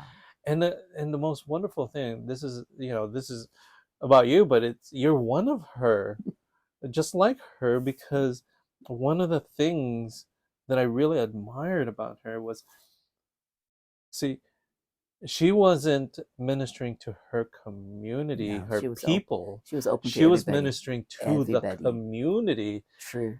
So And the true. testimony of that is when that happened at her Yeah. funeral, Yeah. a whole lot of the community Yeah. took time off to Right. go. And then this was because a lot of people, you know, when they put you in the ground, everybody leaves, Mm-hmm. and you see at the corner there's all these people gathered around the Mm-hmm. shade of the tree because she died in the middle of summer. Right. It was Right. hot, Right. and I remember Yeah. they serenaded her as she went Yeah. into the ground. Mm. I was like, wow, I Yeah. want that. We still miss her.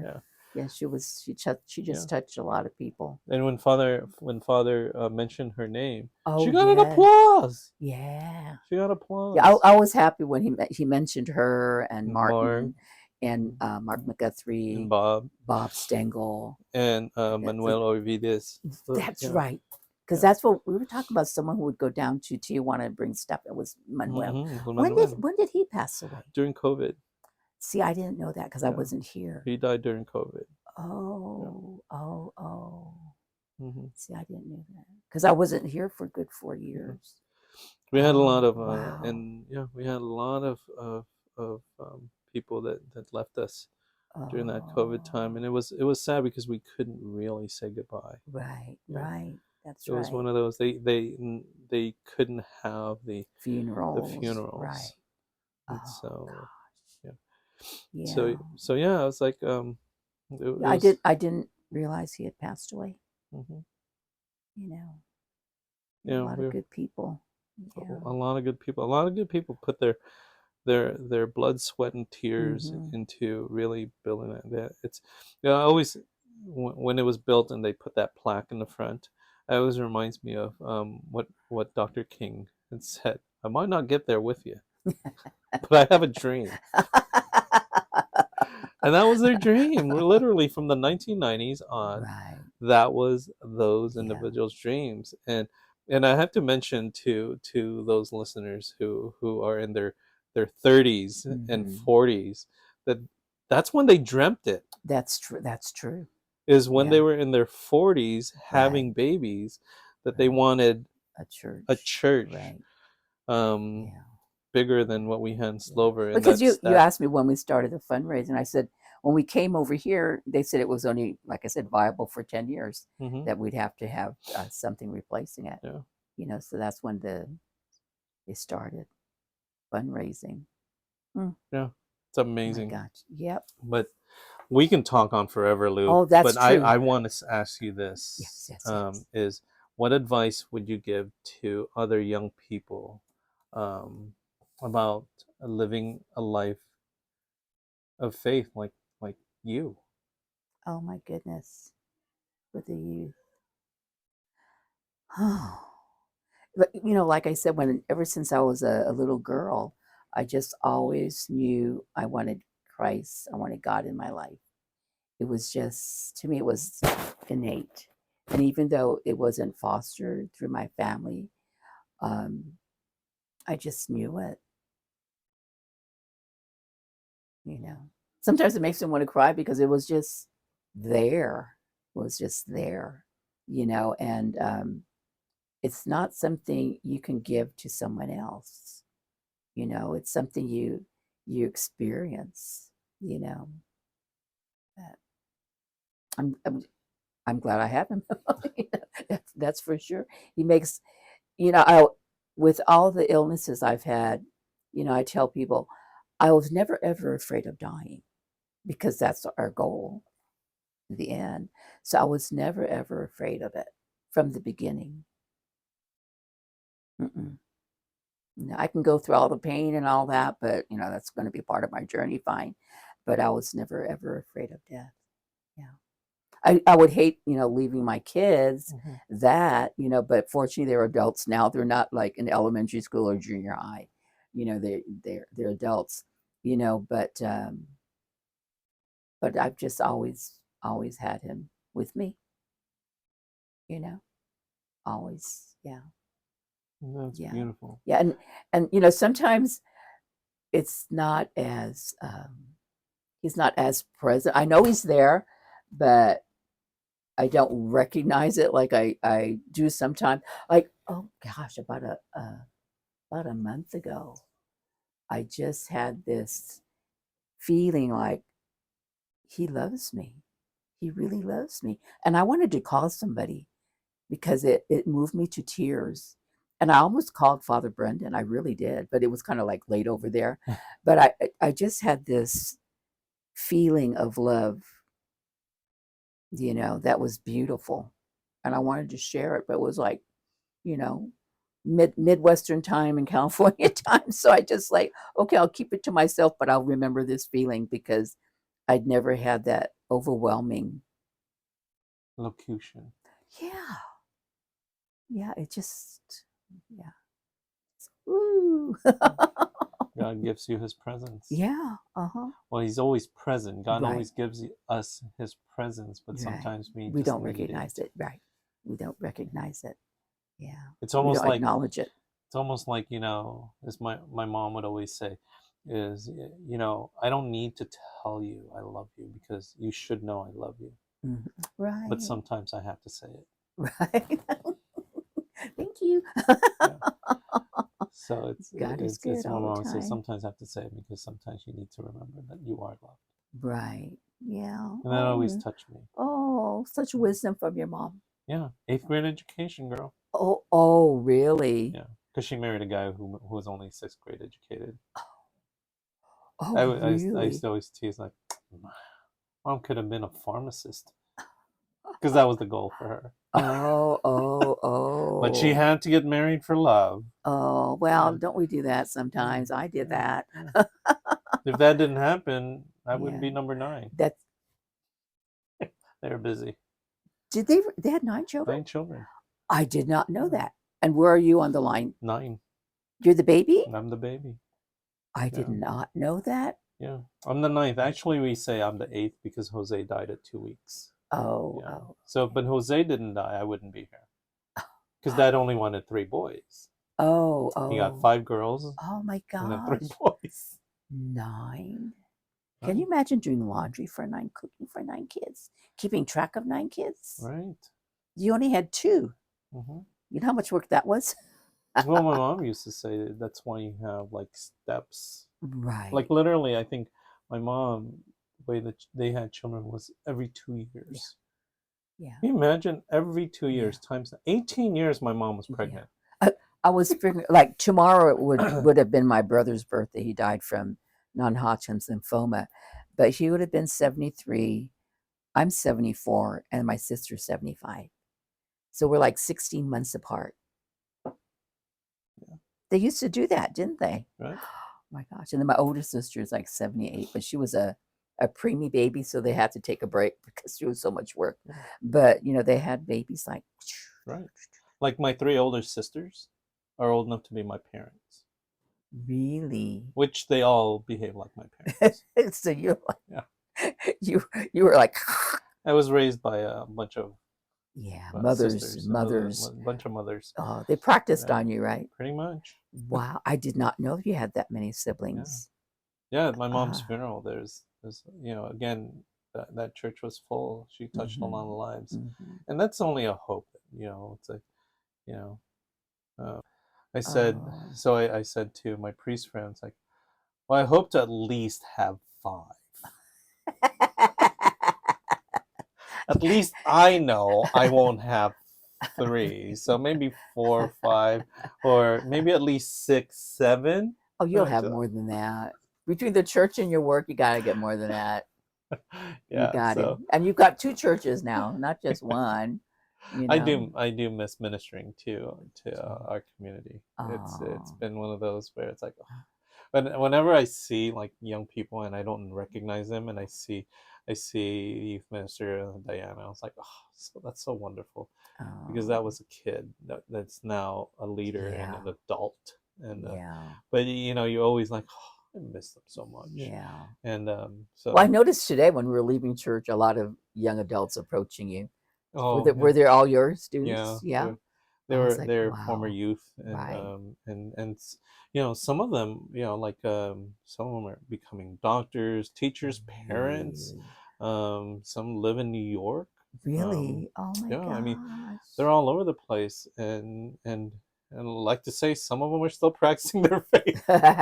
Some of them are still behaving. Yeah, but they know they can come back. He's always waiting. But that's beautiful, and I think a lot of them remember, just like me, I remember Evelyn, I remember Mary Lasham, who's still, and that's the whole purpose of these episodes, is to Mm-hmm. bring the stories. I love stories. I grew up Mm-hmm. on stories. I grew up with my mom's stories of World War Right. II, and I think that's missing in our culture today, That's true. of That's true. telling Yeah, stories. because our youth don't have the older people to talk to. Right. They're like, Hmm. Right. And so so they don't have the hopefully these one-on-one. episodes, if I Yeah, can get some of yeah. these people to come on this Only episode, took him how many years? yeah, only took like 7 years.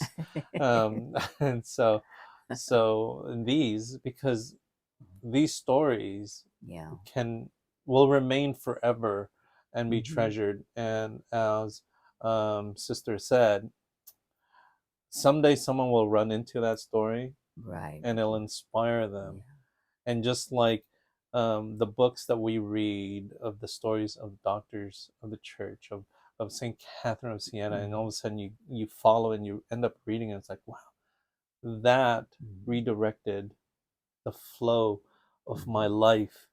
And these stories, one day someone's going to run Yeah. into it and say, wow, what she said, Yeah.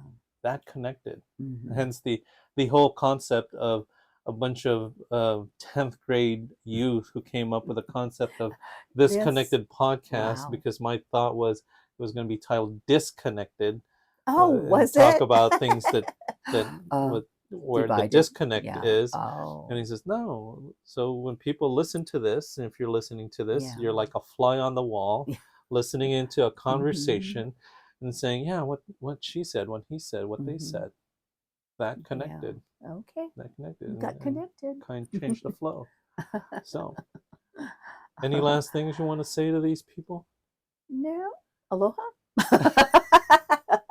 And aloha is a word. I love that word. It means hello. So you come in, you say Uh-huh. hello, but you're on the way to goodbye with every hello. And with every goodbye, the love is still there. That's why I love the word aloha. It means hello, goodbye, and I love you. Is that perfect? It's Is beautiful. that perfect word? And look behind you. It's a Sacred Heart Jesus Right. and Our Lady behind you. That lady right Hmm. there Yeah. is a gift from Rusty Oh, is Alvarez. it? And guess why she Oh, has it? Because Ilda was selling these in her store and nobody would buy them because they were oh, so expensive. oh, And oh, so she ended up buying the pair. So she has oh, Jesus and I have and then Mary. Mary. Oh, did So you see Ilda the other night? Yeah, yes.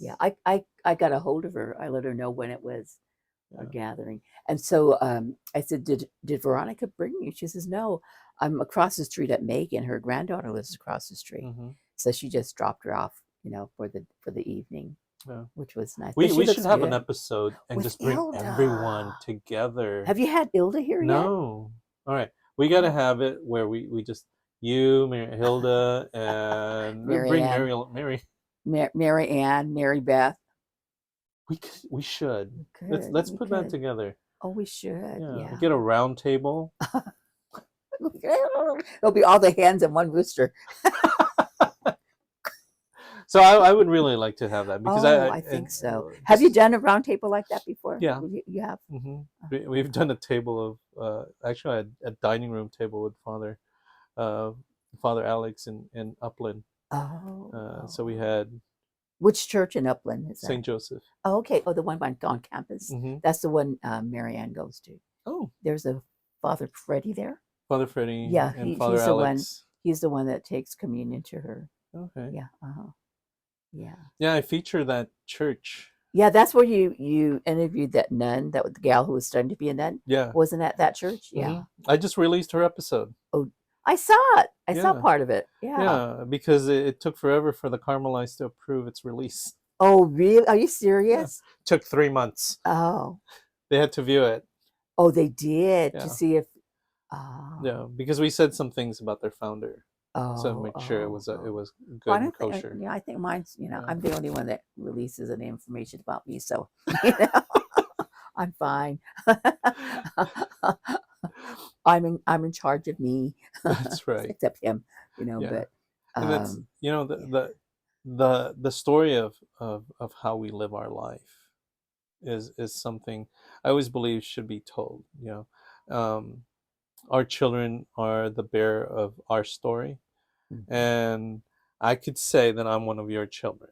Ay, So mijo! on this episode, hopefully we'll be able to tell and share your Uh, story to all those mhm, other people mhm, down the line who may mhm. benefit from the wisdom that you have. So My life story. yeah, and the kindness, Oh, and yeah. how to be joy filled. Hmm. Yeah. Because that's when I ask who inspired you, I have to be honest and say there are certain people at this parish community of Hmm. St. Mary's that always inspired me, Hmm. and it's you, Oh, goodness. Evelyn, Oh, Marianne, oh. Mary, the Uh-huh. first person who ever welcomed us into the church. Uh-huh. Which Mary? Mary Lasham, Oh, Mary yeah. Lasham. Okay. A Yeah. big woman, Yeah. like Yeah. big life, Yeah. and I And a lot of remember faith. A a lot lot of of faith. faith. I Yeah. remember her welcoming. Her story, her Yeah, story, it's like incredible. yeah, the little gangster woman right there. Yeah. Yeah. She was a little chola. Yeah. That's true. That's true. You would never know. You would never know. But By the those grace of people, God. yeah, those people have inspired my Hmm. growth in Right. serving church. Yeah. Yeah, Marianne's got a lot of stories yeah, because she's from Old Fontana. We really need to get her and Lolly together. I'd love to get Kuka in there, yeah. but I I don't know how much English Kuka speaks. We'll do it A in lot of times Spanish. a lot of times we speak in Spanish. Yeah, But yeah, that'd be great. I haven't seen her for a while. yeah. Yeah. We'll work on it. We'll Yeah. work on it. Yeah, we need a Okay. list. All right. We So, need a list. Yeah. so on that note, fam, because we're gonna just keep talking. But on that note, fam, thank you for joining us on this episode. In this episode, where I actually don't know what the title is, but these are what I consider impactful episodes because they're what impacted my journey to serve. Is that invitation by the lives of other people and sharing how faithful they are, and that's what Lou Rivera is for me. So I want to thank you for coming on that episode. Oh, Finally, I'm finally glad to finally be coming here. on that episode. And fam, if you have any comments, please put in the comment right below. Or you can email me at catholic.dad50@gmail.com. And then what else do we say? Oh, live a life of holiness. Be blessed and be third. See you on the next episode. Bye. Aloha. Aloha. Oh, Shakta. Shakta. Oh, that went well. Good. Don't forget to like and subscribe.